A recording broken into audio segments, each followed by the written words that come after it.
Bonsoir. Bonsoir à toutes et à tous. Merci beaucoup d'être là ce soir. Merci tout d'abord à Cider de nous accueillir dans ces superbes locaux et tout particulièrement à Marine et Didier qui nous ont aidés à tout organiser. Donc moi, je suis Carmen de la Apitech. Donc je vais vous présenter un petit peu Apitech. Normalement, Samuel, notre président, aurait dû être là ce soir, mais il n'a pas pu être là malheureusement. Du coup, je le remplace. La Apitech, c'est un collectif de 40 membres qui ont tous des innovations technologiques pour le service du bien-être au travail.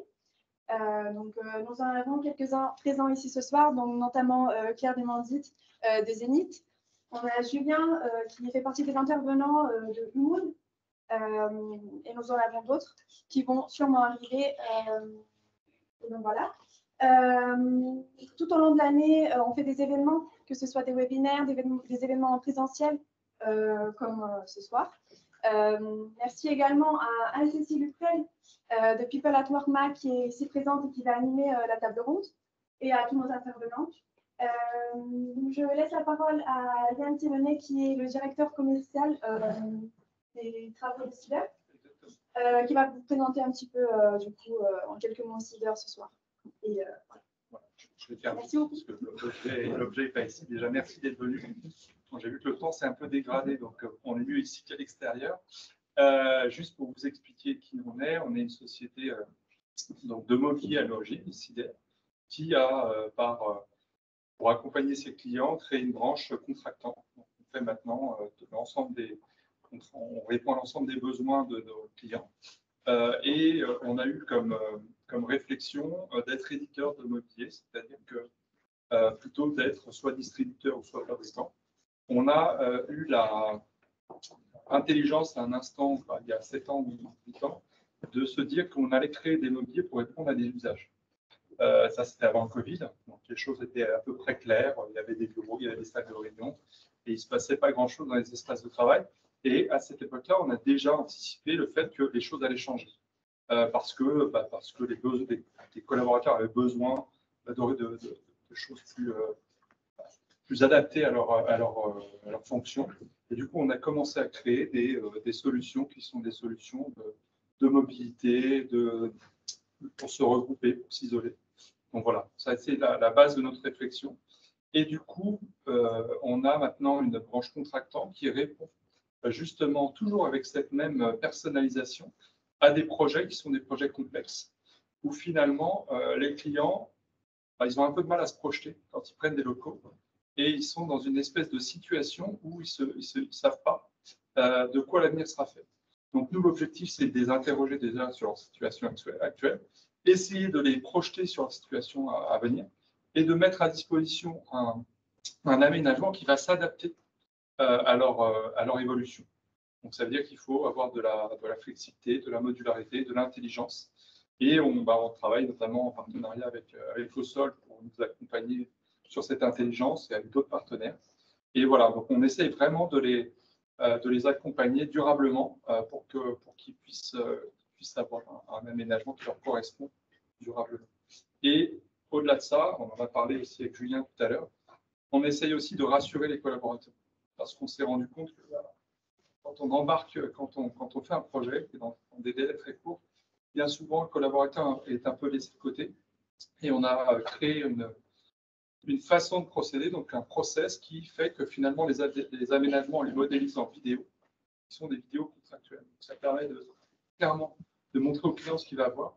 Et ça permet aussi de communiquer auprès des collaborateurs pour leur dire, voilà, comment vous allez vivre dans cet espace-là.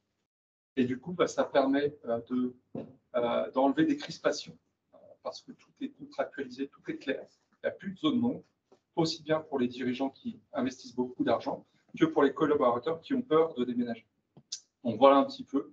Et tout ça avec passion, avec 40 collaborateurs qui sont très investis dans l'entreprise. Voilà.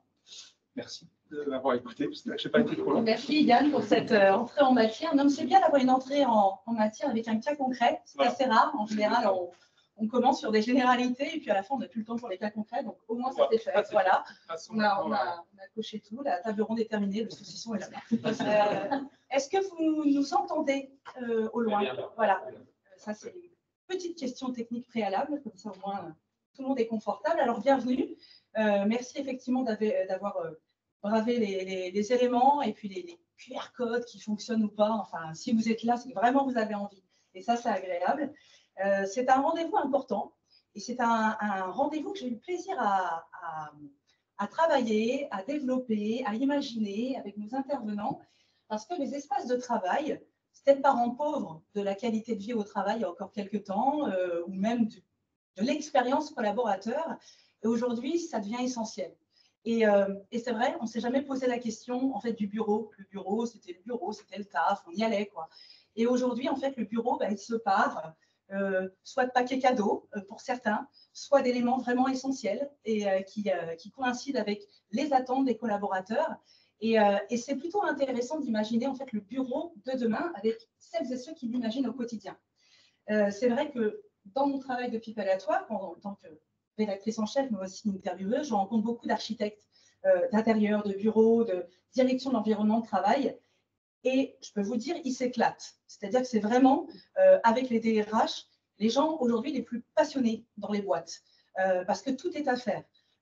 Ils n'ont pas forcément un budget extensible, on en parlera peut-être, mais en tout cas, ils en ont. Ils essayent de le contourner pour essayer de donner aux collaborateurs ce qu'ils attendent. Voilà. Et parfois, ce qu'ils n'espèrent pas attendre. Voilà. Alors, l'idée, effectivement, ce n'est pas que d'embellir, l'idée, c'est d'accompagner concrètement, visuellement, un bouleversement sociologique, ça, on le dit depuis 2020, une nouvelle façon de travailler. Et d'ailleurs, dans les communications autour de cette table ronde, vous avez peut-être vu sur nos comptes LinkedIn et autres se balader cette question qui est là, comment faire revenir les collaborateurs au bureau? C'est une fausse question. Voilà. Ce n'est pas la question qu'on va poser ce soir. Il fallait bien appâter le chaland, il fallait bien donner une question, mais en fait, on va essayer de la contourner, cette question, et de la tortiller dans tous les sens pour se dire qu'en fait, la question, elle est à côté. Le problème, ce n'est pas comment faire revenir les gens au bureau. On le verra avec Diana. Ce problème-là, il est plutôt américain, voire californien. Non, parce que Diana a un réseau d'enfer, elle va tout vous dire. Non, en France, la plupart des salariés passent entre 2 et 3 jours de leur semaine en télétravail ou sur site. Donc, la question ne se pose pas trop en France, mais on verra ça. La question est dans quelles conditions aiment-ils aller et surtout rester au bureau et revenir? Qu'est-ce qu'ils attendent? Quelle expérience physique, émotionnelle, collaborative et bien sûr professionnelle les collaborateurs veulent retirer de cet espace de travail? D'où le sujet qu'on va développer aujourd'hui avec ces joueurs, ces penseurs des nouveaux espaces. Alors Diana Naït Belkacem, consultante senior, vous êtes conseillère en immobilier d'entreprise. Bonsoir Diana. Bonsoir. Bonsoir à tous. Julien Dufour, directeur de YouMoon, c'est une start-up de coaching. Enchanté. Maxime Cousin, qui dirige Ozol. On est confort avec vous, c'est pour ça. Mobilier d'entreprise, machin, on est bien tous ensemble. Alors, Maxime Cousin, vous dirigez Ozol.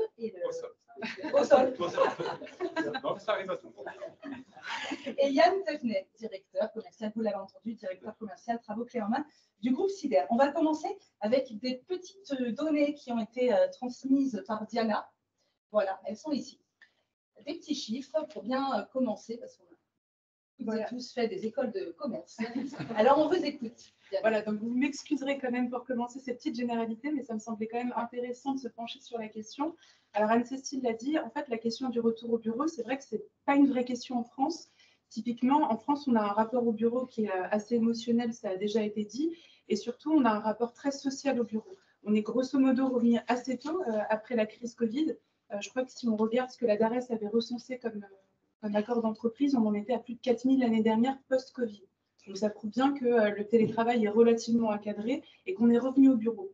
En fait, les titres chocs qu'on a pu entendre dans la presse au mois de novembre, au mois de décembre, sur un retour en arrière, sur des patrons sifflent la fin de la récré, tapent du poing sur la table, exigent que leurs salariés retournent au bureau. Finalement, c'est plutôt l'importation d'un débat anglo-saxon d'une manière générale et effectivement californien en particulier. Et je peux vous le dire, parce qu'au-delà du réseau, c'est surtout nos propres collègues au sein de JLL, aux États-Unis, qui nous le disent et qui en font l'expérience au quotidien, Concrètement, aux États-Unis et au Royaume-Uni, en fait, ils sont allés beaucoup, beaucoup plus loin que nous sur la question du télétravail et sont passés vraiment du tout bureau finalement. On vient au bureau, on fait sa journée, on repart, au 100% distanciel.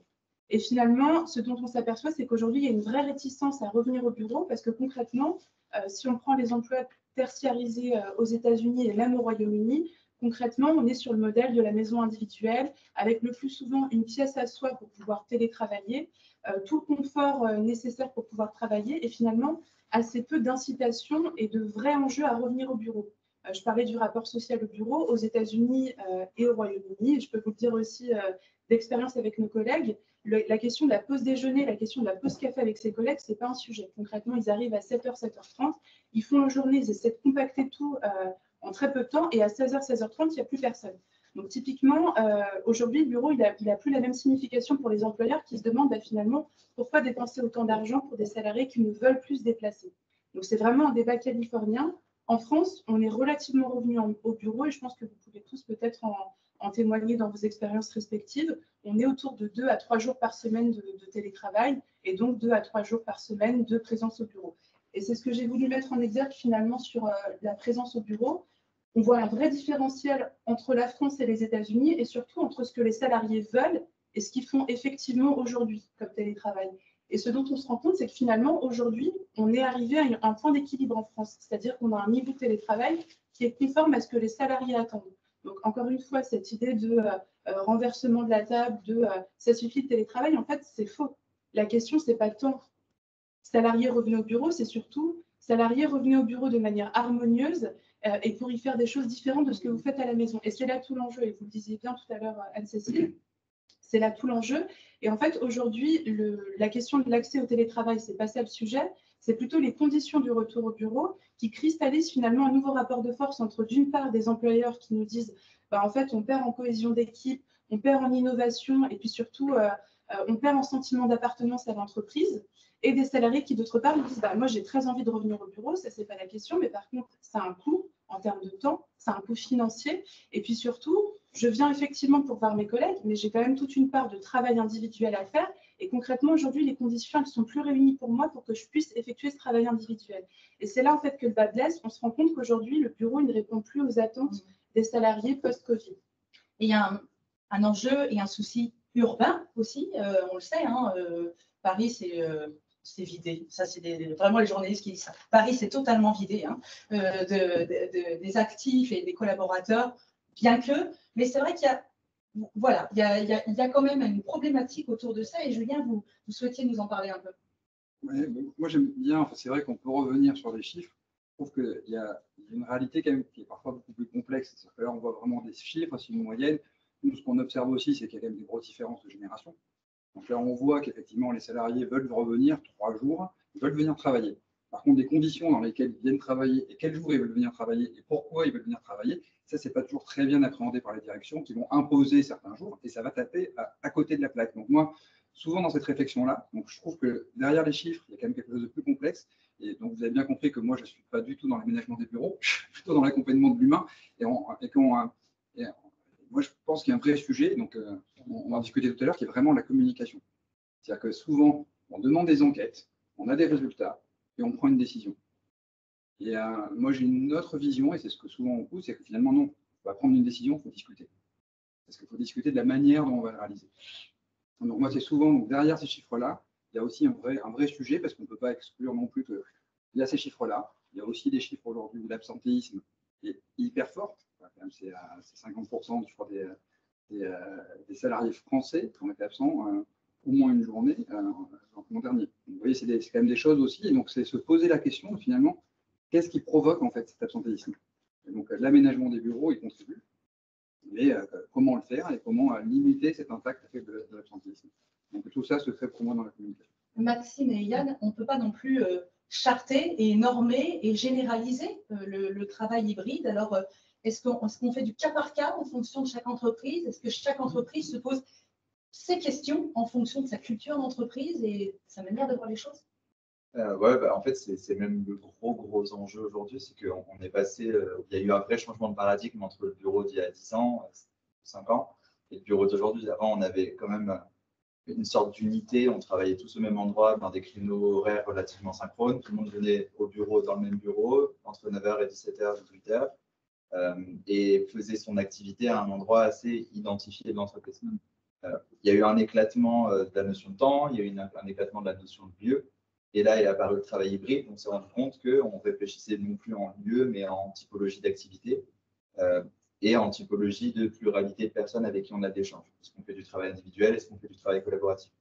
Et en fait, cette palette de différentes tâches, différentes activités qu'on fait seul ou à plusieurs, elle impacte nécessairement les activités et le bureau en lui-même, et il va vraiment shaper la façon dont les espaces sont organisés.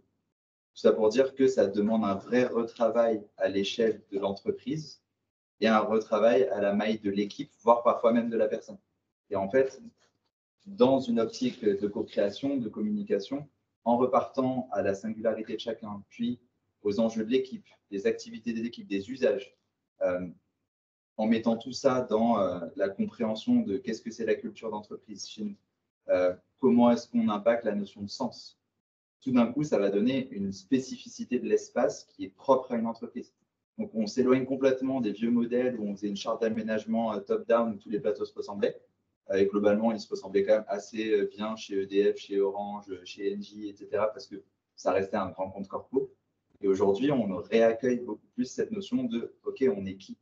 Parce que, étant donné qu'il y a eu cet éclatement, venir au bureau, c'est plus une obligation, c'est une option. Et puisque le bureau est devenu une option, il faut le rendre attractif. Et il faut que le collaborateur vienne y trouver ce dont il a besoin. Et ce dont il a besoin, ça peut être de se concentrer, ça peut être de collaborer, ça peut être de juste créer du lien social. Donc, il faut retrouver tous ces éléments-là. Par contre, la distanciation qu'on peut prendre avec l'entreprise quand on est en remote, enfin en télétravail, elle peut aussi être un facteur de décrochage avec la culture ou autre. Donc, ce bureau, maintenant, il a aussi un énorme rôle de concentré de culture. Et donc, le bureau, c'est aussi l'endroit où on voit tous les éléments représentatifs de la culture. C'est vraiment l'espace où on vient et on se dit, OK, là, je suis chez SIDA, je suis chez Danone. Et ça demande d'aller plus loin que le sujet du bureau, finalement. C'est d'abord un enjeu de qui on est, qu'est-ce qu'on veut faire passer comme message, comment est-ce qu'on veut travailler et interagir entre nous. C'est-à-dire que l'identité doit se voir. Elle doit se voir, mais elle doit surtout se ressentir. Et en fait, elle se ressent sur un socle qui est plus large que le bureau. C'est ce que moi j'appelle l'expérience hybride, qui a un triptyque entre les espaces physiques, tout le socle people, culture, RH, les rituels managériaux, les échanges interpersonnels, etc. et la technologie. En fait, c'est l'équilibrage de ce triptyque-là qui permet de créer une expérience qui a du sens. Et donc, c'est des services qu'on va adapter, etc. Et on faisait une table ronde il y a quelques jours avec Danone et LVMH, par exemple. Et ce qui était super intéressant, c'est-à-dire que c'est deux très grands comptes français où il y a de l'argent, où les collaborateurs gagnent bien leur vie. Et pourtant, pas du tout la même stratégie. LVMH, on a beaucoup de bureaux fermés. On a cette culture plutôt de la sobriété, du luxe, etc., qui est très empreint des valeurs de LVMH même. Et on retrouve ça à tous les niveaux. Donc, on retrouve dans le fait qu'on a un bureau, on a beaucoup de mètres carrés. On retrouve dans le fait au RIE ou dans tous les services qu'on va avoir, on a vraiment quelque chose de très haut de gamme, de raffiné. VS chez Danone, on mange excellemment bien, mais pour eux, la culture, c'est la santé.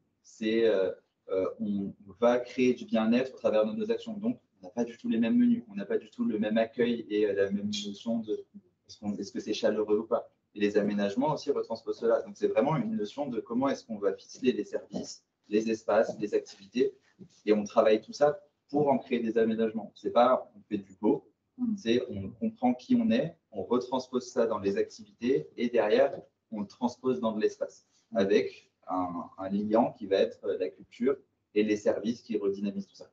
Alors aujourd'hui, on a le sentiment que, et je vous donne la parole ensuite, Yann, mais on a le sentiment que c'est la révolution dans toutes les petites et les grandes entreprises. Est-ce qu'il y avait des entreprises qui étaient à la pointe déjà avant tous ces questionnements-là et qui avaient saisi ça, dans votre expérience, Yann, par exemple? Il y en avait peu. Je rajouterais quand même un élément à ce qu'a dit Maxime, c'est aussi la notion d'analyse constante de ce que l'on a fait. C'est-à-dire qu'aujourd'hui, en plus de cette compréhension qu'on doit avoir en amont de projet, il faut avoir une compréhension et une évolution tout au long de la vie de l'entreprise. Et ça a des conséquences sur l'aménagement, mais aussi sur plein de paramètres. Donc ça, c'est aussi un élément qui est important, c'est qu'il faut être en capacité d'analyser, d'avoir de la data pour pouvoir comprendre comment évoluent les collaborateurs, comment évoluent les usages, comment évolue tout l'environnement de l'entreprise. Voilà, ça je voulais être précisé. Et après, oui, il y a forcément des entreprises qui ont analysé leur identité. Bien souvent, elles l'ont fait aussi parce qu'elles avaient besoin de se comprendre pour valoriser à l'extérieur leur entreprise pour recruter. Concrètement, les entreprises font rarement les choses gratuitement. Donc, c'était un vecteur de recrutement, c'était un vecteur d'attractivité qui faisait que les entreprises devaient se comprendre, devaient véhiculer une image qui était la réalité pour pouvoir convaincre des talents de les rejoindre. Donc oui, il y a des entreprises qui vont faire des exemples, Maxime. Moi, je sais que c'est pas si vieux, hein, en 2018, il me semble que c'était Pernod Ricard a été conçu. Typiquement, moi, c'est une des boîtes que je trouve fascinante dans sa compréhension à l'époque, presque visionnaire, de qu'est-ce qu'un site adapté dans le monde post-Covid. Ils sont revenus dans le centre de Paris en plus. Mais en fait, leur stratégie à l'époque, c'était de se dire on veut faire en sorte que l'espace ne soit plus une contrainte et qu'il soit attractif. Donc, pour qu'il ne soit plus une contrainte, on va centrer notre espace sur la gare Saint-Lazare parce qu'on veut faire en sorte qu'on réduise au maximum les temps de transport pour les collaborateurs. Ce qui n'était pas du tout la politique à l'époque des entreprises. C'était plutôt dans les quartiers d'affaires, etc.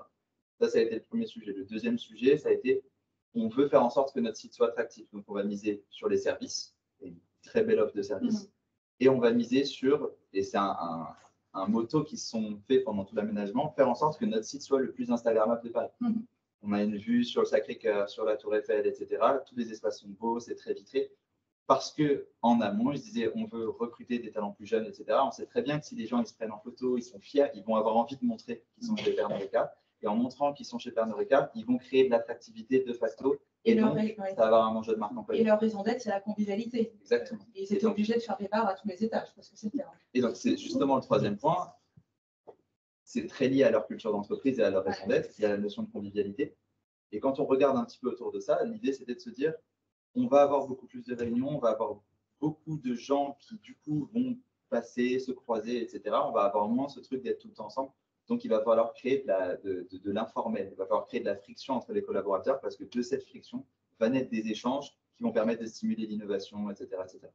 Et donc, dans leur idée de convivialité, ils ont bâti leur bâtiment autour de 2 socles centraux qui sont leurs ascenseurs, en se disant autour de chaque baie d'ascenseur, on va créer des espaces work café, qui sont un peu l'espace convivial, coworking, où on va travailler quand on ne veut pas être derrière un poste de travail tout le temps, où on passe 1 heure entre 2 réunions. On va boire son café, on croise son collègue, on fait son one-one. Et ces espaces dans lesquels tout le monde passe, parce qu'ils sont au centre du passage des baies d'ascenseur, on fait qu'autour, ils ont mis tous les espaces collaboratifs. Donc, en fait, c'est devenu l'espace central, parce qu'on passe tout le temps par l'espace informel où on croise quelqu'un. Étant donné qu'il est convivial, qu'il est beau, qu'il est sympa, on y a tendance à y rester. Quand on va en salle de réunion, en fait, on est à côté du work café, on dit tiens, je vais prendre un verre, je vais prendre un café. Et en fait, ça recrée ce lien parce qu'eux, ils se sont dit, nous, notre truc, ça doit être le collaboratif et la convivialité. Et au-dessus de ça, ils ont eu un gros effort de décoration qui était de se dire, on passe d'un bel aménagement, mais un peu aseptisé, qu'on pourrait tout savoir, à un aménagement Pernod Ricard, où il y a des preuves de la marque à tous les endroits, dans le nom des salles, on a l'étage Ricard, par exemple, où il y a un terrain de pétanque, etc. Enfin, c'est des petits détails, mais qui font que quand on y est, on se dit, ah, c'est cool, et je suis chez Pernod Ricard et je le sens. Et pourtant, ça a été un site qui, pour moi, est encore un des exemples des sites qui sont modèles sur Paris du site post-Covid, et pourtant, il a été conçu en 2018. Et c'est ce qui est assez cool, parce que c'était vraiment visionnaire, et c'était un vrai travail en amont. Il n'a pas du tout aidé l'idée que par l'avoir fait. C'était un vrai enjeu de change, un vrai enjeu RH et un vrai enjeu dans lequel la direction était à tous les niveaux implémentée. C'est la fierté d'Alexandre Ricard que j'avais rencontré à cette occasion-là. Et sa seconde fierté également, pour un homme, une personnalité assez introvertie, c'était d'être au centre de ses collaborateurs et de ne plus avoir de bureau. Ça, c'est un modèle également, Diana, Julien, justement sur la perception un peu humaine des choses. Ouais, moi, si tu me permets, juste pour réagir, parce qu'il y a un mot qu'a utilisé Maxime qui je trouve hyper important, c'est la fierté. Parce qu'il y a le sentiment d'appartenance, hein, et c'est une chose, et on peut très bien avoir le sentiment d'appartenance, et par contre, ce qui va vraiment toucher quand on regarde en fait, ce qui motive les gens, il y a le sens, la reconnaissance. Et donc, le fait de, voilà, je peux reconnaître que je suis un endroit, je peux reconnaître les valeurs, en fait, il faut vraiment que j'en sois fier, et c'est ça qui fait le changement. Et je pense que dans l'exemple que tu donnais, en fait, c'est aussi ça qui c'est que finalement, je suis fier d'appartenir. Et là aussi, dans l'aménagement, on peut avoir des bureaux, il faut fêter des victoires. Donc, il y a énormément de choses. Donc, je reviens, moi, c'était vraiment mon fil conducteur, c'est que je pense qu'il y a un sujet autour de la communication, tu en as parlé, parce que je pense que les frictions, créer des frictions, mais c'est ce qui se passe, qui fait qu'on vit, et ce que les gens recherchent. Donc, et après, effectivement, fêter les victoires. S'il y a des éléments, on sait, parfois en France, donc aux États-Unis, il y a la transparence des chiffres, mais il y a des choses où parfois la direction garde pour elle, en fait, quelque chose qui est vachement bien. Et la bonne nouvelle, on l'annonce une fois par an à un événement. En fait, non, toutes les victoires, c'est aussi, ça se communique et ça donne du sens. Et peut-être, du coup, Anne-Cécile, si tu me permets, un exemple aussi analogue, finalement, c'est des locaux de Blablacar, le village qui sont situés à Bastille. Je pense qu'ils ont été livrés à une date à peu près similaire voilà, à Pernod-Ricard, et qui, je trouve, incarne bien ça, et surtout incarne bien ce que tu as dit tout à l'heure et qui est essentiel, c'est finalement cette notion d'expérience hybride globale et complémentaire. C'est-à-dire que là, ils ont des locaux qui sont absolument sublimissimes, avec tout ce qu'on peut imaginer de meilleur en termes d'aménagement, mais aussi en termes de services. Donc, de la même manière, ils ont aménagé leurs espaces autour des ascenseurs de façon à ce que ça puisse être des lieux de rencontre où on puisse se poser, prendre un café. Donc, en plus, il n'y a pas de déperdition d'espace. Quand on sait qu'on est à Paris à mètre carré contraint, je pense que c'est aussi voilà, une réflexion qu'on peut avoir à l'esprit. Mais au-delà de ça, ils ont la possibilité, les collaborateurs de Blablacar, de pouvoir télétravailler jusqu'à 100% du temps, modulo quelques jours de recoupement par mois pour quand même voir les équipes. Donc en fait, ils n'ont pas mis en opposition le présentiel et le distanciel. Ils ont dit, bon, écoutez, on est une boîte de la tech, on est dans un environnement post-Covid. Bon, en tout cas, ils étaient assez précurseurs, parce qu'en l'occurrence, c'était avant Covid. On se doute bien qu'il y a des projets personnels, des envies de mobilité, peut-être de départ de Paris pour certains. Et l'idée, c'est pas d'y faire obstacle. On a envie de recruter les meilleurs dans notre domaine parce que notre boîte, elle monte et la demande est là. Donc, pour recruter les meilleurs, la question, c'est de quoi ils ont besoin, qu'est-ce qu'ils attendent. Et effectivement, ils ont mis en place tout un tas de services au sein de leur bureau, mais pas en se disant on va leur en mettre plein la vue et on va leur donner des services absolument géniaux. Ils se sont plutôt dit de quels services ils ont besoin et comment ça s'articule avec leur quotidien de travail. Et ça, pour moi, c'est important aussi, parce que typiquement, l'un des risques peut-être des entreprises, c'est d'être dans une forme de surenchère en disant, bon, OK, aujourd'hui, les collaborateurs, ils font attention à leur santé, ils font attention à leur... enfin, voilà, ils aiment bien avoir des services vie facile, type conciergerie, etc. Donc, on va leur mettre le paquet, puis ils seront forcément contents. Et du coup, si on passe en flex, et ben, du coup, ils diront rien. Et en fait, la question, c'est pas tellement celle-là, c'est-à-dire qu'on a aussi beaucoup de retours de directeurs immobiliers qui nous disent, mais je ne comprends pas. On a mis en place tout un tas de services, une cantine de qualité, une conciergerie, et malgré tout, faible utilisation, taux de fréquentation de la salle de sport, j'ose même pas en parler. Concrètement, qu'est-ce qui se passe?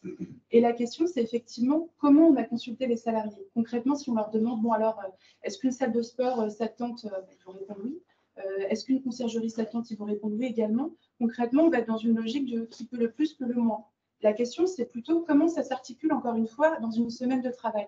Et là, un exemple intéressant d'une administration publique dont je ne citerai pas forcément le nom, mais qui avait fait justement le choix de mettre en place une salle de sport à la demande de ses salariés, donc via consultation en amont du déménagement, et qui s'est rendu compte que sa salle de sport n'était absolument pas fréquentée. Et bien du coup, la direction a pris le parti de dire, OK, vous vouliez une salle de sport, c'est qu'a priori, vous avez plutôt une appétence pour le sport. Donc, qu'est-ce qu'il faudrait qu'on mette en place pour que concrètement, vous l'utilisiez? Et en fait, ils ont décidé d'allouer 3 heures du temps de travail de chaque salarié par semaine à l'utilisation de cette salle de sport, en disant, si vous balisez bien dans votre agenda le fait que vous êtes en train d'utiliser la salle de sport, si c'est clair pour vos collègues avec qui vous travaillez, pour votre manager, et ben go, allez-y et utilisez la salle de sport. Et effectivement, ils ont vu le taux d'utilisation monter. Un autre exemple aussi intéressant, c'était celui des salles de sieste. Encore une fois, effectivement, peut-être que pour une entreprise, la salle de sieste, ça va être super, ça va correspondre aux besoins de l'entreprise. Oui, attention, ce n'était pas culturel en France, hein, la sieste. Complètement. Et vous prenez typiquement un secteur comme la banque. Qui vous parle. Oui. Non, mais voilà, typiquement, vous prenez un secteur comme la banque, la mise en place de salles de sieste, encore une fois, on en parlait un peu en amont, où on a une culture où il faut absolument montrer qu'on travaille beaucoup, qu'on dort très peu, qu'on est très efficace et que vraiment on fait des 8h, 19h, voire plus. 19h, c'est plutôt la fin d'après-midi, comme le veut la célèbre blague. La salle de sieste, en fait, elle fera pas cette compte, ça c'est sûr. En revanche, dans une entreprise, encore une fois, où ça avait été demandé et où par ailleurs, les managers ont mis en place des ateliers en disant les jours où vous venez sur site, on sait que voilà, on a déménagé, on est plus loin, on est moins bien desservi, donc la salle de sieste, elle peut avoir un vrai intérêt. Et surtout, on met en place des ateliers de sensibilisation à la question de l'écoute du corps, du repos physiologique. Et on montre que même les managers, qui sont des êtres humains comme tout le monde, qui ont besoin de faire des siestes et ils utilisent la salle de sieste, et ben c'est pareil, les niveaux de fréquentation ont monté. Et je rejoins peut-être juste dernière petite remarque, parce que ce que disaient Yann, Julien et puis même Maxime. Encore une fois, il n'y a pas de bonne solution. Les bons locaux, ce sont ceux qui ressemblent à l'entreprise et à ce dont elle a besoin. Et j'interrogeais des entreprises justement pour notre dernière étude sur le flex office. Et ce que nous disaient des entreprises, c'est finalement nos locaux, ce n'est pas les plus beaux, mais en termes d'adhésion au projet de flex office, ça se passe super bien avec les salariés parce que c'est le locaux qu'eux ont choisi. Ils ont pu nommer les salles de réunion. Donc, je prends un exemple. Keolis, par exemple, a fait un travail avec ses collaborateurs pour faire en sorte de nommer les salles de réunion en mettant à l'honneur des femmes qui ont eu un rôle crucial dans les transports publics, en sachant que voilà, ce n'est pas forcément des noms qu'on connaît par ailleurs. Donc, il y a vraiment eu un travail de recherche et ça a vraiment fédéré les équipes autour de ces locaux. Et ça va plus loin que les locaux physiques, finalement. Et ça a créé de la culture et de la cohésion. Et d'ailleurs, il y a deux sujets sur lesquels j'ai envie de rebondir. Tu as parlé de la culture, la sieste, etc. Plusieurs fois chez des clients, j'ai eu le sujet du cas très bien réussi, du cas un peu catastrophique et du cas catastrophique qui s'est transformé en success story de certains types d'espaces qui pouvaient paraître folkloriques il y a encore 10 ans. Moi, espace aussi, c'était pas du foot, etc. C'est la répartition sur le plateau de ces espaces. Et je sais plus chez quel client, et puis de toute façon, je ne l'aurais pas forcément cité. Des espaces informels, voire café, etc., qui n'ont pas l'air d'être des espaces de travail à proprement parler pour les gens les plus old school, étaient en proximité directe du bureau de la direction. Et donc, taux d'adoption, zéro. Les zéros planchers. La boîte se dit, bah non, mais chez nous, ça ne marche pas. On savait, dans tous les cas, c'est nul, ça ne sert à rien, etc.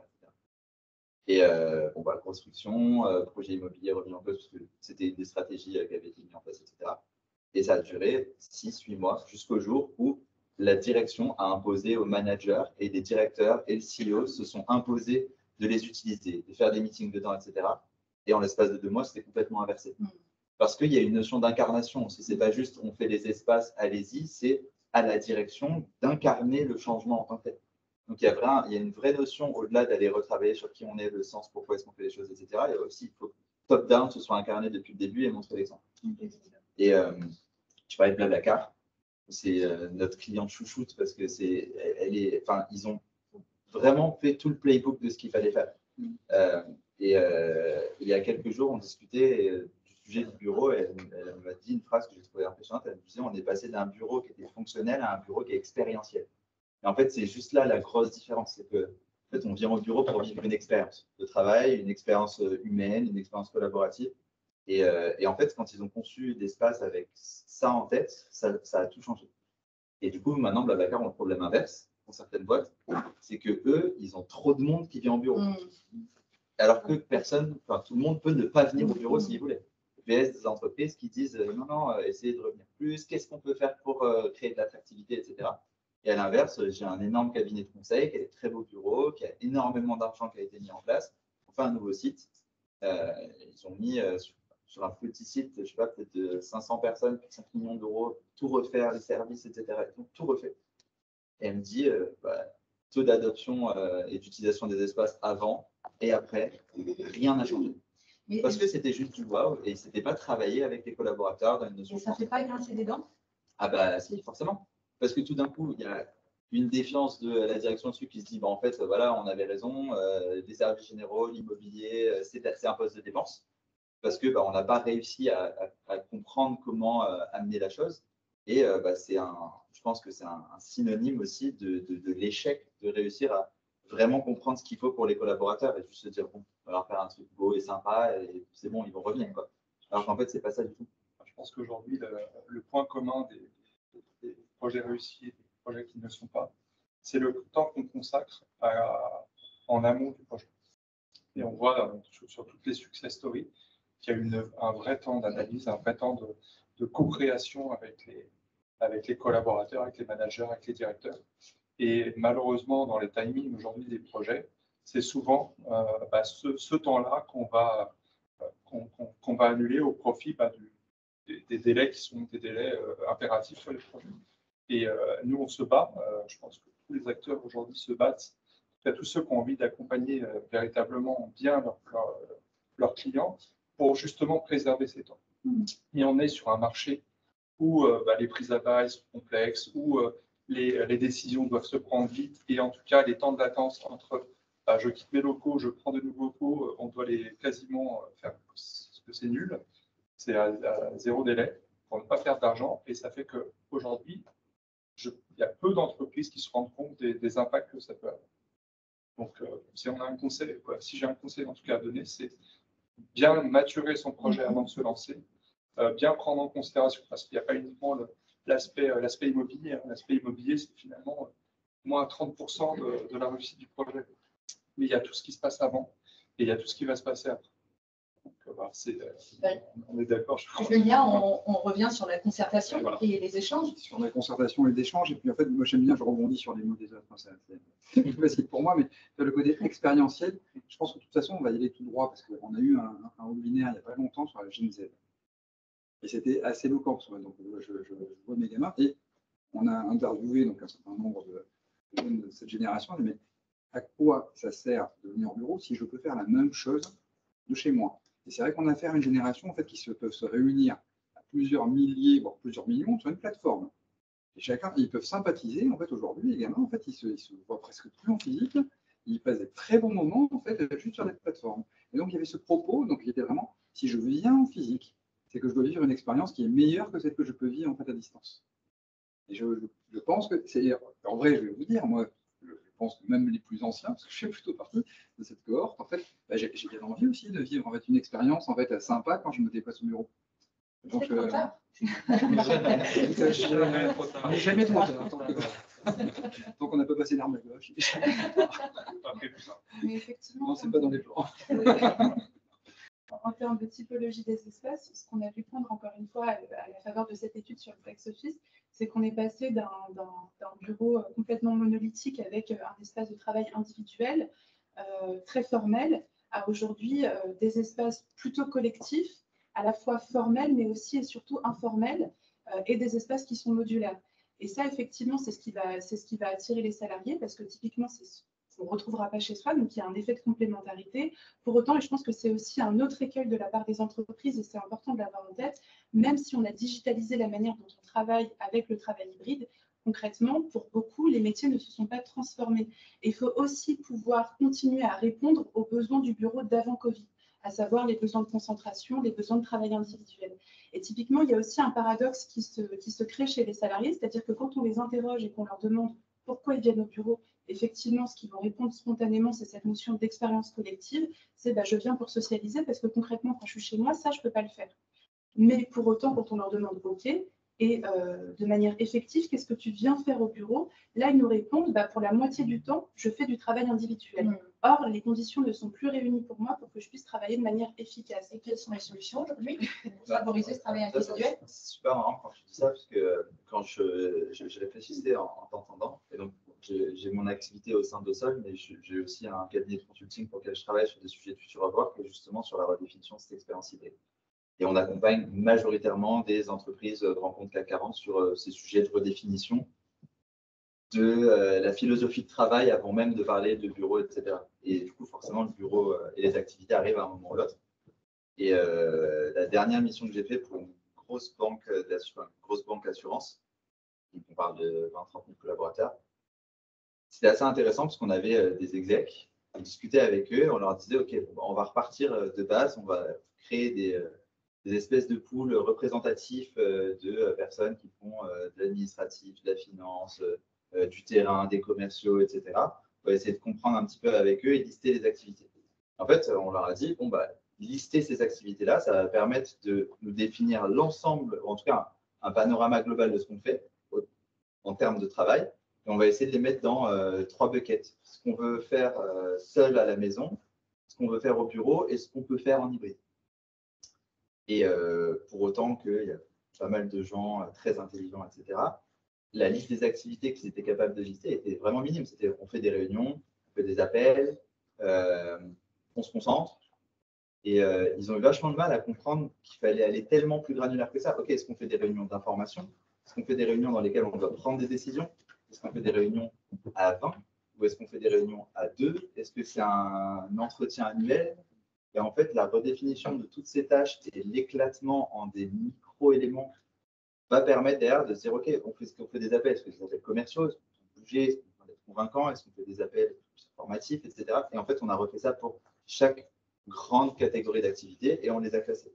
Et en fait, juste repartir de ce truc tout bête, ça permet vraiment déjà de définir l'ensemble des grandes activités et de permettre de voir aussi qu'il y a parfois des gros écarts entre ce que certains ont, ce dont certains ont besoin et d'autres. Et donc ça, c'est le premier élément. Et le deuxième élément qui vient en soulagement de ça, c'est comment est-ce que ça impacte le bureau. Donc, il y a eu une mode de manière générale. Il y a 10 ans, c'était 70-80% d'espace individuel, 20-30% d'espace collaboratif. Il y a 1 an et demi, 2 ans, la mode, c'était de dire le renversement, c'est 30% d'espace individuel, 70% d'espace collaboratif. Sauf parce qu'on partait du principe que se concentrer, c'est à la maison, collaborer sur le bureau. Et là, on a un peu un retour en arrière, je ne sais pas si vous l'observez aussi, où en fait, on est plutôt moite-moite. En fait. Parce qu'on se rend compte que tout le monde n'a pas un grand appartement, une chambre dans laquelle on peut faire un bureau, etc. Et il y a des gens qui aiment bien se concentrer 2 heures ou 3 heures au bureau, ils ont besoin d'être hyper focus, mais le reste du temps, ils ont besoin de voir leurs collaborateurs, ils ont besoin d'être bien assis, etc., etc. Et donc, ça donne naissance à 2 grandes typologies d'espace. On a beaucoup plus d'espaces hybrides, la cafétéria qui devient un coworking, le work café, etc., qui sont des espaces sociaux, mais dans lesquels on peut travailler, mais dans lesquels on n'a pas besoin d'une énorme concentration. Et donc ça, on en voit de plus en plus. Sauf que forcément, les entreprises, elles ont des baux, elles ont des mètres carrés qui sont quand même prédéfinis à la base. Donc on ne peut pas juste dire, en fait, on a besoin de plus d'espace de concentration individuelle, alors qu'on a déjà fait le chiffre vers plus de collaboratif. Et donc le fait d'avoir des espaces hybrides, ça permet de se dire, en fait, on n'est plus dans ce noir ou blanc, on a un peu une zone tampon dans laquelle on a des espaces qui deviennent modulables. Finalement, les salles de réunion, est-ce qu'on a vraiment besoin de 10 salles de réunion de 12? Alors que la plupart des réunions, les gens les font à 3, et quand tu passes dans une salle de réunion de 12, on a toujours 3 personnes dedans qui sont à l'autre bout de la table. À l'inverse, on va peut-être faire des salles modulables qu'on peut rendre sécables, parce qu'en fait, la salle de réunion, on est 20 dedans, on va l'utiliser 1 fois par mois. Par contre, les salles de 4 ou 8, on les utilise beaucoup plus. Donc en fait, il y a tout ce travail de se dire comment est-ce qu'on va moduler l'espace. Et donc là, les 2 typologies d'espace dont tout le monde me parle, c'est 3. 1, les espaces modulables. 2, les espaces hybrides, et 3, les espaces de concentration hyper focus. Que vous appelez les espaces focus. Et on entend, mais tous les jours parler. Des gens qui me disent, non, on a juste besoin d'un endroit et qui va être travaillé complètement différemment. L'acoustique n'est pas la même, le jeu sur les couleurs, les matières n'est pas le même. C'est juste, derrière, il y a une réinformation à faire avec les collaborateurs, parce que forcément, pas de règles. Si on ne met pas une règle fixe, les gens ils viennent et ils font leur visio dedans. Et donc, il y a vraiment ce truc de redéfinir les espaces. Et puis après, le socle au-dessus, c'est comment est-ce qu'on shift le socle managérial et les modes de travail pour expliquer et inspirer à vraiment bien utiliser les espaces. Yann, sur les espaces modulables? Justement, je rejoins parfaitement ce que dit Maxime. Aujourd'hui, il y a 2 choses aussi à prendre en compte. Il y a toujours ce qu'on perçoit à l'instant T et ce qui va évoluer. Donc nous, en tout cas, la traduction qu'on en fait, je rejoins parfaitement ce que dit Maxime sur ce point-là, c'est qu'il faut créer des usages, il faut créer vraiment de la multiplicité dans les espaces. C'est-à-dire que même au sein de notre journée, on va avoir des tâches qui vont être variées. Donc, on doit pouvoir changer l'espace en fonction des tâches que l'on fait. Et ça, c'est un élément qui est compliqué à mettre en œuvre. Donc, ça veut dire que plutôt que d'avoir des postes qui vont tous se ressembler, on va créer de la diversité de manière à permettre à chacun des collaborateurs de trouver la fonction exacte qu'il aura besoin d'exercer dans l'espace. Et au-delà de ça, ce qu'on va rajouter, ce qu'on fait beaucoup aujourd'hui, c'est créer de la micro-architecture. La micro-architecture, ça permet finalement de ne pas figer l'espace parce que c'est quelque chose d'évolutif. La micro-architecture, c'est ce que vous pouvez voir, c'est des bulles, des espèces de bulles de 1, 2, 4 personnes qui viennent structurer l'espace, mais qui ne sont pas toute hauteur, qui sont des éléments autonomes. Et donc ça permet déjà d'avoir des espaces de proximité. On va pouvoir s'isoler seul, à 2 ou à 4 personnes. On va pouvoir avoir de la proximité dans l'usage. Et derrière, on va pouvoir aussi faire évoluer cet usage. C'est que, en s'interrogeant sur le taux d'utilisation, on va pouvoir transformer des espaces qu'on a créés à l'instant T vers un usage qui nous est demandé. soit on a de la surutilisation de certains postes, et dans ce cas-là, on va les multiplier, ou soit on a de la sous-utilisation et on va les transformer justement pour redonner l'usage attendu par les collaborateurs. Sur ce sujet de la micro-architecture, tu mets le doigt sur un point qui me semble crucial dans comment est-ce qu'on conçoit un aménagement aujourd'hui. C'est que la réalité, c'est qu'il n'y a personne qui sait ce que c'est le bureau idéal. Tout le monde essaye de dire oui, moi je sais. La réalité, c'est qu'on ne sait pas. On n'est pas à la place de 100% des collaborateurs. Il se rapproche d'un exemple qui a l'air très, très adopté et surtout très adapté à eux. Mais la réalité, c'est qu'on ne sait pas quel est le meilleur bureau pour nos collaborateurs et on ne sait surtout pas qu'est-ce que ce sera dans 3 ans.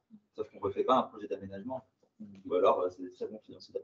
Mais on ne refait pas ces bureaux tous les ans non plus. Et donc, du coup, il y a vraiment ce travail aussi à faire de dire comment est-ce qu'on fait pour concevoir un bureau dont on sait qu'il n'est pas la meilleure version, mais qui devient itératif. Et donc, il y a besoin de créer des boucles d'itération, de récupération de feedback. Donc, outils technologiques, rituels, une boucle itérative sur les aménagements. Donc, peut-être avoir moins de câblage partout qui fiche l'espace pour qu'on puisse se dire, en fait, si on veut déplacer notre table, tout d'un coup, on est capable de le faire. On ne doit pas retirer des câbles qui nous prendre une semaine, plein d'électriciens, etc. Donc, on a besoin de flexibilité d'un point de vue câblage, que ce soit Wi-Fi, énergétique, etc. On a besoin de modularité sur l'espace en tant que tel. Et donc, on a besoin de pouvoir se donner des zones tampons où on va tester des choses. Et on prenait l'exemple tout à l'heure de Danone. Typiquement, je pense qu'il y a aussi cette notion de parti pris dans l'aménagement qui doit être forte. Il doit y avoir un parti pris. Il ne faut pas se dire que ça va être adapté à tout. Il faut s'adapter aux collaborateurs, mais après, il faut respecter ce parti pris-là. Et typiquement, il y a des entreprises comme PwC. Leur parti pris, ça a été de faire ce qu'ils appellent du design actif. C'était de concevoir des espaces qui poussent au mouvement du collaborateur. Parce qu'on veut faire en sorte qu'il bouge plus, parce qu'on montre que monter X marches dans la journée, ça réduit de X%, je n'ai pas les datas, parce que je vois les datas, les maladies cardiovasculaires, etc. Et donc, du coup, ils ont fait en sorte qu'au sol, il y ait des sortes de parcours qui inconsciemment emmènent le collaborateur quelque part, qu'il y ait des petits messages dans les escaliers pour dire « Ah, tu as dépensé X calories », que quand on appuie sur le bouton de l'ascenseur, en fait, il y a un truc à côté qui dit « Est-ce que tu es sûr que tu veux prendre l'ascenseur ?» En fait, c'est super culpabilisant. Je ne sais pas si c'est culpabilisant, mais en fait, ça a un impact. Les jauges qui augmentent au fur et à mesure que les gens montent dans l'ascenseur et qui passent au rouge quand vous montez. Alors que vous êtes là, en termes de qualité de vie au travail, il y a plus de... Et en fait, tu sors ta boîte et des prix. Et typiquement, chez eux, ça a été super bien perçu de se dire qu'en fait, on bouge plus. Et donc, du coup, leur parti pris, c'était le mouvement. C'est solliciter le mouvement par l'espace. Et là, chez Danone, c'était tout l'inverse. Ils se sont dit, en fait, par exemple, ils viennent de refaire un plateau IT qui a vraiment des pluralités d'usages très spécifiques. Ils se sont dit, en fait, la friction, c'est qu'on fait tout le temps monter les gens à tel étage pour faire des réunions. Tu nous as dit qu'on mangeait bien, donc au bout d'un moment, il bouge aussi. Mais tu vois, typiquement, leur enjeu, c'était de se dire comment est-ce qu'on fait pour supprimer au maximum la friction pour l'adoption de cette pluralité d'usages. Et donc, ils se sont dit, OK, eux, ils ont besoin de bouger d'un périmètre d'une trentaine de mètres sur leur plateau, mais il faut qu'on mette des petits espaces informels non réservables juste pour qu'on passe et qu'on se pose et qu'on n'ait pas à réserver son espace. Et donc, eux, le parti pris, c'était de se dire on veut limiter du mouvement à tous les moments pour faire en sorte qu'ils puissent aller sur cette pluralité d'usages. Et donc, c'est aussi cet enjeu de parti pris de se dire même le mouvement, est-ce que c'est quelque chose qu'on veut, à quel niveau on le veut et sur quel type d'activité on le veut. Diana, avant de parler de budget. Ah oui. Alors, je voulais revenir un peu en rebondissant sur les interventions de chacun, mais en répondant à une question que tu as posée il y a très longtemps, finalement, sur les conditions de réussite. Alors, je rejoins complètement Maxime sur ce qu'il a dit, à savoir que le bureau idéal n'existe pas, même pour ses concepteurs et même quand les salariés sont impliqués, parce qu'en fait, on ne sait pas comment ça va évoluer demain. Et ce qu'on a observé en interrogeant les entreprises, notamment sur leur projet de réaménagement post-Covid, on se rend compte qu'un même projet avec les mêmes caractéristiques dans 2 entreprises différentes peut avoir des taux d'adhésion absolument phénoménales dans une entreprise et être source de friction et notamment de tensions sociales dans une autre. Et en fait, ce dont on se rend compte, c'est qu'effectivement, il faut qu'il y ait un parti pris fort de la part de la direction, que la direction soit aussi assez transparente, et peut-être que ça permettra du coup de faire une guerre de cause, répondre à la question suivante, sur les raisons pour lesquelles on met en place ce projet. Et on en parlait tout à l'heure, les salariés, en fait, ne sont pas dupes. Enfin, vraiment, cette logique d'infantilisation qui vise à préserver les salariés en ne leur disant pas pourquoi on fait les choses, ben, en fait, elle se heurte finalement à la défiance des salariés qui se disent, mais finalement, pourquoi est-ce qu'on ne nous dit pas ce qu'on sait déjà? On est capable d'entendre des arguments, peut-être qu'on ne sera pas en accord avec ces arguments-là, notamment financiers, mais en tout cas, on est capable de les entendre. Et si vous nous les dites d'emblée, on sait au moins sur quelle base on va pouvoir négocier, ce qu'on va pouvoir négocier et ce qui n'est pas négociable. Et on voit que dans ces cas de figure-là, ça se passe beaucoup mieux. Déjà, ça, c'est un élément important. Et effectivement, et c'est aussi, ça coûte de l'argent, donc c'est aussi un luxe, mais se donner le temps du projet, ça, c'est fondamental. Les entreprises qui se posent la question suffisamment en amont et qui se laissent le temps, y compris de se dire, OK, on s'est peut-être planté, on va peut-être recloisonner telle partie parce qu'on finalement, on se rend compte que là, on est sur des équipes de production parce qu'on est dans une administration publique, ça ne fonctionne pas. Par contre, dans telle autre partie, on reçoit des usagers, donc en fait, les fonctions ne sont pas les mêmes. Là, il va peut-être falloir davantage ouvrir. Se laisser ce temps-là.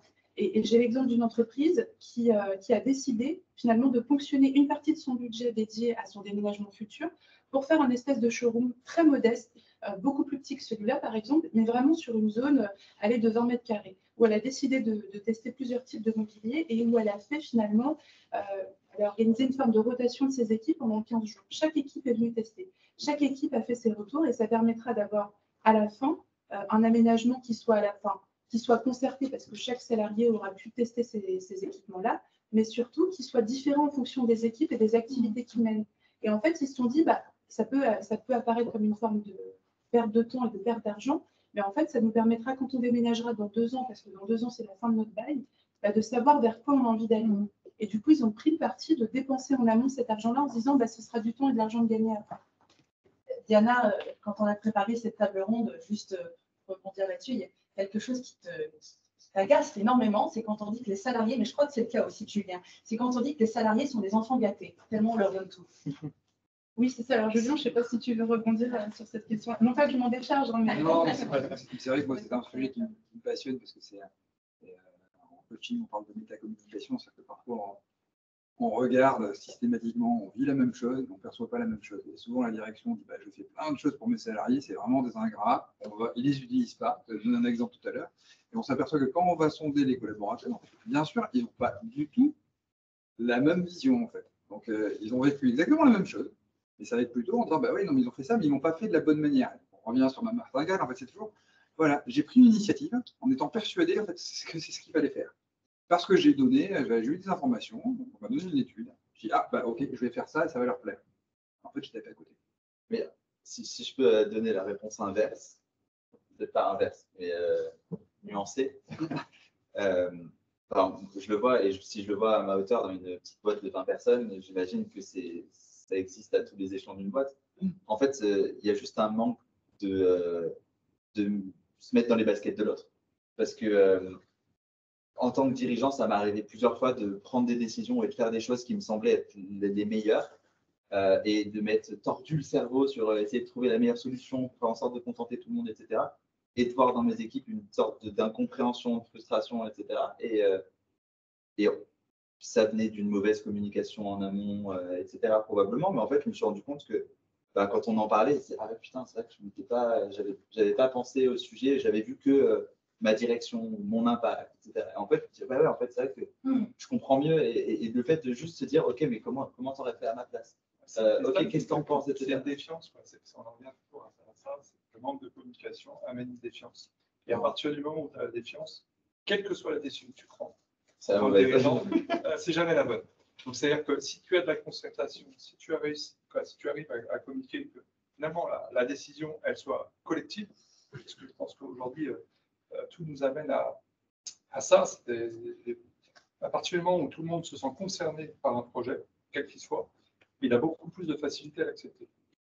Pour moi, ça, c'est vraiment un élément important, c'est le fait de communiquer, le fait de co-construire, de co-créer, de tout ce qu'on veut. Ça, c'est un élément important. Pour répondre à ta question initiale, il faut aussi revoir l'évolution de l'immobilier en France. Et pour moi, j'ai un problème, c'est que je considère que les entreprises cherchent toujours à réduire leurs coûts à travers les évolutions de nos façons de travailler. Donc, si on repart de ce que disait Maxime, il y a quelques minutes, il y avait des bureaux fermés, donc ça prenait 10-12 mètres carrés par personne il y a 10 ans. Après, on s'est dit, on va faire des open space. On a fait des open space, et du coup, on s'est dit, on est passé à 8 mètres carrés par personne. Super. On a économisé juste peut-être un tiers de l'argent, du budget en immobilier.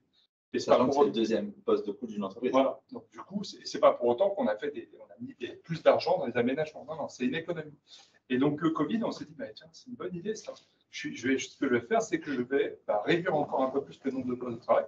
Et donc, je vais réduire encore un peu plus mon coût immobilier. Et ça, l'utilisateur, il le perçoit. Le collaborateur, il le perçoit. Il se dit, mais OK, bon, je comprends, l'entreprise fait des économies, mais c'est quoi mon intérêt à moi? Mon intérêt, finalement, c'est effectivement de travailler 2 jours par semaine chez moi. J'ai des dotations, je n'ai pas de dotation, peu importe. Je suis équipé, je suis bien équipé, j'ai la possibilité de travailler correctement ou pas, mais l'entreprise fait des économies. Donc aujourd'hui, je crois qu'il y a une prise de conscience parce qu'on est en plein emploi aussi et que les entreprises ont du mal à recruter. Et le fait qu'elles aient du mal à recruter, elles doivent rendre leurs aménagements donc attractifs et du coup, elles sont obligées de se poser ces questions. Et je sens, et j'espère, je suis positif de nature, mais je sens qu'il y a un retournement. Et je sens qu'aujourd'hui, on est vraiment dans un espace-temps qui fait qu'on ne peut pas aller plus loin. Si on va plus loin, on va perdre les collaborateurs, on va perdre les talents, et par conséquence, on va aussi perdre de la productivité. Donc voilà, pour moi, il y a vraiment une prise de conscience qui est forte sur cette évolution. Et c'est lié à tous les intervenants qui mettent l'humain au cœur des projets. Donc, que ça soit de l'accompagnement au changement, tous ces métiers qui sont des métiers récents, qui aujourd'hui prennent de l'importance. Voilà. Peut-être une dernière question avant de passer au moment de questions-réponses avec l'auditorat. Sur le budget, alors sans tomber dans des détails confidentiels de Fred, pardon, c'est pas cher? Ça, c'est très cher. Mais ça vaut le coup. Mais non, mais justement, est-ce que vous avez vu aussi l'évolution? Alors, j'ai peut-être la réponse dans ma question, mais l'évolution des budgets, est-ce que ce sont des budgets beaucoup plus importants qu'avant? Est-ce qu'on est. Non, on ne pas. Tu as peut-être des chiffres, mais moi j'ai une perception, donc je vais peut-être te laisser parler en chiffres. Attends, déjà, est-ce que tu parles de quel budget? Est-ce que c'est des budgets travaux, aménagements? Est-ce que c'est l'enveloppe qui est dédiée au bureau en comptant les services, etc. Parce qu'il y a aussi une réorganisation des enveloppes budgétaires. Donc, j'ai aucune data sur quels sont les budgets globaux, chapeautés et comment ils s'organisent. Mais ce qui est sûr, c'est qu'on a vu un shift entre ce qui était alloué à l'espace et ce qui était alloué au service, et de se dire on réduit les mètres carrés. Bon, il y a certaines entreprises qui ont réduit les mètres carrés, elles ont réduit les mètres carrés, soit d'accord. Il y en a beaucoup qui ont dit on réduit les mètres carrés, mais l'enveloppe qu'on gagne, on va peut-être la remettre sur autre chose. Ce n'est pas toujours que la motivation économique, même si elle existe forcément, et c'est une entreprise est là aussi pour faire son profit. Mais il y a cette notion de budget qu'il faut peut-être diviser en train de se dire est-ce que c'est juste l'IMO ou est-ce que c'est l'enveloppe globale? Tu as des chiffres? Oui, alors j'allais pas forcément citer de chiffres, mais dans l'absolu, quand on interroge les directeurs immobiliers, c'est vrai qu'ils citent la réduction des coûts comme étant l'une de leurs 3 priorités. Non pas que ce soit une priorité qui se sont assignées dans l'absolu, mais c'est une injonction de la direction. Et c'est là, je trouve, où il faut faire aussi amende honorable à ces directeurs immobiliers, c'est qu'en fait, un peu comme la fonction RH jadis ou encore actuellement, on en parlait tout à l'heure, ils sont un peu entre le marteau et l'enclume. C'est-à-dire qu'avant, on leur demandait de gérer grosso modo l'immobilier comme on gérait de la logistique. En fait. Et aujourd'hui, on parlait de ces rapports expérientiels au bureau, d'un bureau qui est beaucoup plus exigeant pour toutes les raisons qu'on a citées. Et ça amène sur les épaules de ces directeurs immobiliers des enjeux beaucoup plus forts. D'ailleurs, ce n'est pas pour rien que les DRH sont maintenant beaucoup plus partie prenante de ces projets immobiliers qui sont davantage des projets d'entreprise. Ouais. Mais grosso modo, c'est vrai qu'en fait, on les enjoint à délivrer une expérience qui est beaucoup plus qualitative qu'avant Covid, à plein d'égards, tout en finalement leur disant de réduire un peu la voilure sur les coûts. Donc ça amène à beaucoup de gymnastique de la part de ces directeurs immobiliers parce que l'idée, c'est pas de dégrader l'expérience. Et donc, effectivement, l'une des solutions qui va être faite, qui va être préconisée à budget constant pour un effectif qui va monter, ou alors à budget réduit pour un effectif constant, ça va être, par exemple, de faire en sorte de pousser sur du travail hybride, ou alors de se dire, OK, on passe en flex office avec un nombre de mètres carrés alloués aux collaborateurs moins important, un nombre de postes par collaborateur moins important, mais en fait, on ne va pas réduire de manière mathématique les espaces en se disant, bon, on a tant de salariés, ils sont en télétravail 2 jours par semaine, hop, tant de postes en moins. On va réallouer une partie des espaces qu'on aurait économisés sur des postes de travail traditionnels à d'autres types de services et d'espaces, du coup, qui, dans l'idéal, sont en phase avec les besoins qui auront été identifiés. Et ça peut être une solution pour les PME et des boîtes de taille intermédiaire, puisque les success stories de Pernod Ricard et de Blablacar, c'est magnifique, puisque ce sont des entreprises qui ont des budgets. Est-ce que pour des entreprises plus petits, mais tout aussi motivés, avec des collaborateurs qui souhaitent aussi travailler dans des espaces réaménagés. Est-ce que voilà, ça peut être une solution aussi? Alors, j'ai envie de dire, on ne travaille pas forcément, pour être tout à fait honnête, avec les TPE-PME, ce n'est pas nécessairement notre cible, mais j'ai envie de dire que d'ailleurs, ce n'est pas les entreprises dans lesquelles le flex office ni même le télétravail se déploie le plus. Donc j'ai envie de dire que, en tout cas, à ma connaissance, pour l'instant, il passe un peu sous les radars de ce type d'injonction ou d'orientation. Voilà, en tout cas, à ma connaissance. C'est d'accord. On voit deux marchés. On voit vraiment le marché des entreprises internationales, des grandes entreprises qui se sont posées ces questions et qui évoluent. Et les PME aujourd'hui qui n'ont pas les moyens d'évoluer ou alors qui le font à marche forcée. Pareil, toujours pour des histoires de recrutement. Mais les PME, il y a une limite budgétaire qui fait qu'elles ne peuvent pas. Par contre, elles développent une intelligence justement pour mettre en place des services qui coûtent très peu cher. Donc, il y a une agilité qui est née de cette crise du Covid qui permet aujourd'hui aux PME d'être plus agiles, de faire avec des moyens qui sont équivalents, faire beaucoup plus de choses. Voilà, donc j'aurais tendance à dire que peut-être que l'agilité compense les budgets qui sont supérieurs. Il y a même beaucoup de services qui deviennent des applications qui sont parfois des services artisanaux. Enfin, on reprend le cas de Blablacar, une entreprise qui a de l'argent et qui s'éclate quand même pas mal sur son immobilier, mais pourtant, en repartant sur leurs valeurs et en repartant sur le fait que le service devait avoir une vocation humaine et liant de l'entreprise, typiquement, ils se sont dit, OK, on a une offre de food à midi pour les collaborateurs, ils peuvent manger, etc. Par contre, on fait en sorte que le soir, les invendus puissent être utilisés à rabais pour que les collaborateurs puissent emmener chez eux, parce qu'on veut faciliter le fait qu'ils repartent, par exemple. Et je vois plein de PME pourtant qui font des trucs sympas au niveau bureau et qui en fait presque utilisent ce non-budget de façon plus intelligente en se disant OK, comment est-ce qu'on se crée notre service nous-mêmes de partage de voitures, de covoiturage qu'on s'organise entre nous. Et donc, ce n'est pas que des solutions qui viennent de l'externe, c'est des choses qui sont juste fédérées à l'intérieur de l'entreprise et qui aussi créent ce lien-là. Je reprends parce qu'on parle des PME. Je connais assez bien l'environnement aussi des startups. Et qui sont des petites structures. Et pour le coup, en termes d'aménagement des bureaux, qui font preuve d'agilité et qui sont, alors, on peut regarder le niveau d'absentéisme de structures qui, à mon avis, est beaucoup plus faible. Donc, il y a une prise de conscience. Et donc, ce n'est pas forcément que les grands comptes. J'ai l'impression qu'il y a quand même la possibilité, même avec des moyens plus restreints, de créer quelque chose. Et j'aime beaucoup le fait que ce soit aussi les collaborateurs. L'initiative, en fait, vient des collaborateurs qui trouvent des solutions, en fait, pour que finalement, leur vie au bureau soit plus agréable. Ils n'ont pas le choix, de toute façon, il n'y a pas assez de monde, il y a trop de choses à faire et pas assez de monde pour il y a personne qui gère le sujet. Donc en fait, eux-mêmes deviennent des ambassadeurs et ça recrée aussi un sentiment d'appartenance super fort de se dire c'est mon bureau, c'est mon équipe aussi et merde, s'il y a un truc qui ne va pas, je suis l'acteur du truc et je vais trouver des solutions. Et ça se fédère beaucoup dans les petites boîtes. Mais il y avait quand même un point sur le budget, parce que donc, je réagis sur ce que vous dites, parce qu'on a parlé au niveau des taux d'absentéisme. Donc, c'est vrai qu'on parle à chaque fois de l'argent qu'on investit. Et finalement, je serais assez curieux. Donc, je n'ai pas les chiffres, mais chez Blablacar, c'est quoi le taux d'absentéisme? Il est quasi nul. Il est quasi nul. Elle a un problème de trop de monde qui vient. Mais par contre, tu peux prendre des groupes comme Danone, par exemple, et eux, ils ont changé carrément de stratégie. Ils se sont dit, OK, on se rend compte que alors, Boulevard Haussmann, ils ont un bureau sur lequel c'est pas l'enjeu, mais par exemple, sur 2 et même maison, qui est vraiment leur vaisseau amiral, ils se sont rendus compte qu'il y avait un taux d'absentéisme énormissime le vendredi. Ils ont parlé avec les collaborateurs, ils ont dit, bon, dans ce cas-là, le vendredi, on ferme le bureau. Mais on le ferme parce qu'on a une vocation environnementale et donc dans ce cas-là, on va avoir une consommation d'énergie qui est drastiquement plus faible parce qu'il y a 1/5 de la semaine où on ne chauffe pas, on n'éclaire pas et on ne chauffe pas un bâtiment entier pour 50 personnes sur 5000 qui sont là. Et je crois qu'ils ont fait 8% d'économie sur leur budget. Donc, c'est vraiment pas négligeable. Et par contre, ça a redemandé un travail managérial en se disant, OK, et toutes les fonctions qui existent sur le site en physique, un agent de sécurité, comment il fait son télétravail? Est-ce qu'on lui dit, tu travailles plus 4 jours par semaine? Et en fait, non.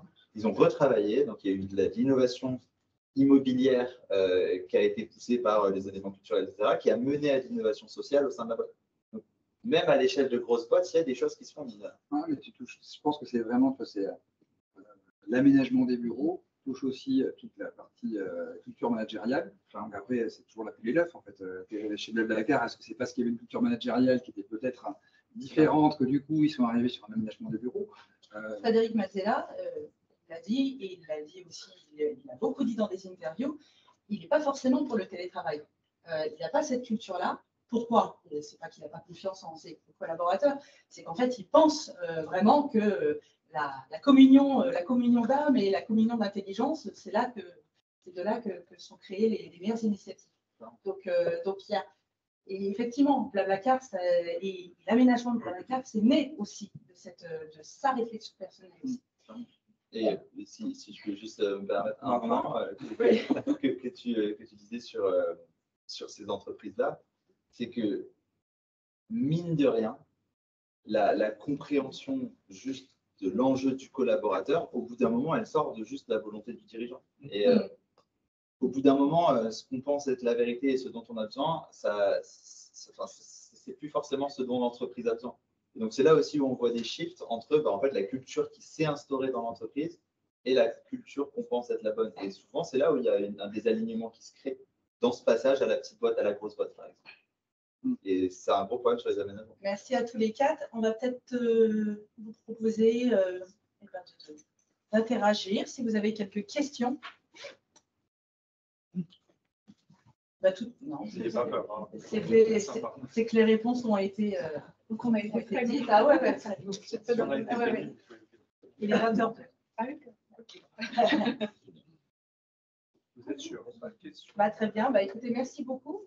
Merci à vous. Non, mais c'est vrai que c'était passionnant, intéressant, et chacun dans votre secteur, dans votre vision. Je crois qu'on a vraiment bien encerclé le sujet pour le prendre à bras le corps.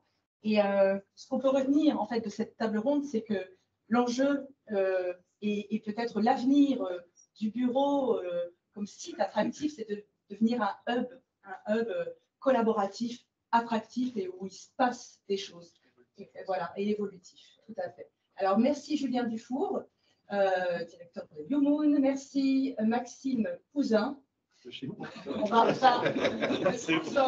Yes. Alors, parce que là, incroyable. On aurait pu se fâcher ce soir, mais j'ai récupéré le truc. Diana Anaïd Belkacem, consultante senior, merci pour vos chiffres, pour la préparation également. Et Yann Tavenet, directeur commercial travaux clés en main du groupe Cyber, merci de votre accueil. Écoutez, ça fait. Bonne soirée.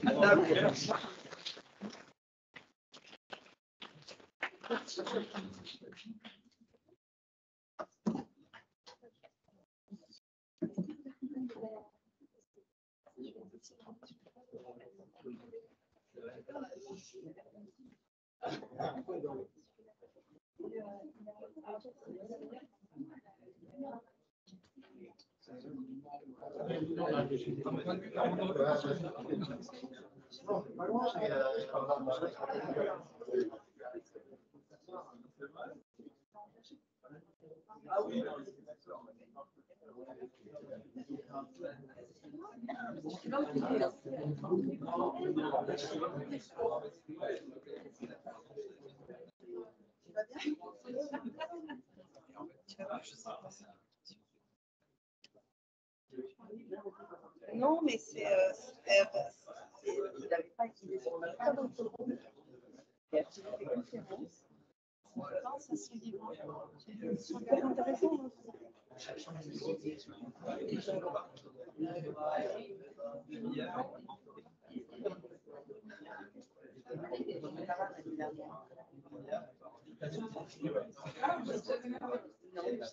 Depuis celle de Marie.